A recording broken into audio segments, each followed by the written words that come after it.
അഞ്ജു തന്റെ ഓഫീസിലേക്ക് 20 km/h വേഗത്തിൽ യാത്ര ചെയ്തപ്പോൾ 10 മിനിറ്റ് താമസിച്ചു.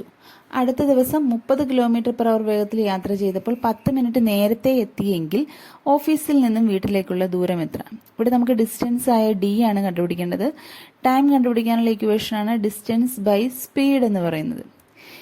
ഇവിടെ 20 km/h വേഗത്തിൽ യാത്ര ചെയ്തപ്പോൾ 10 മിനിറ്റ് താമസിച്ചു എന്നാണ് പറഞ്ഞിരിക്കുന്നത്. അതായത് നോർമലി എടുക്കുന്ന സമയത്തേക്കാൾ 10 മിനിറ്റ് കൂടുതൽ എടുത്തിട്ടുണ്ട്. അങ്ങനെ നോർമലി എടുക്കുന്ന സമയം കണ്ടുപിടിക്കാനായിട്ട് എന്ത് ചെയ്താൽ മതി? 20 km/h വേഗത്തിൽ യാത്ര ചെയ്ത സമയത്തിൽ നിന്നും 10 മിനിറ്റ് കുറച്ചാൽ മതി.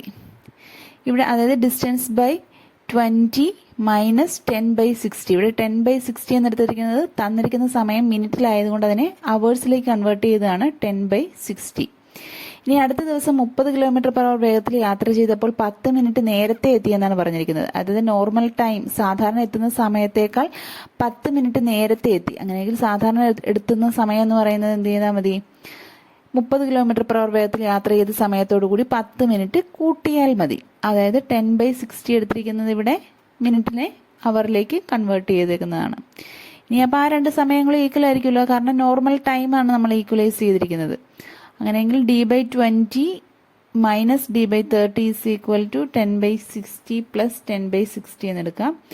അതായത് 10d/60 എന്ന് പറയുന്നത്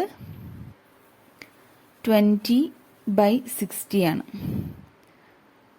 അതായത് d എന്ന് പറയുന്നത് നമുക്ക് കട്ട് ചെയ്ത് കഴിയുമ്പോൾ 20 എന്ന ആൻസർ കിട്ടും.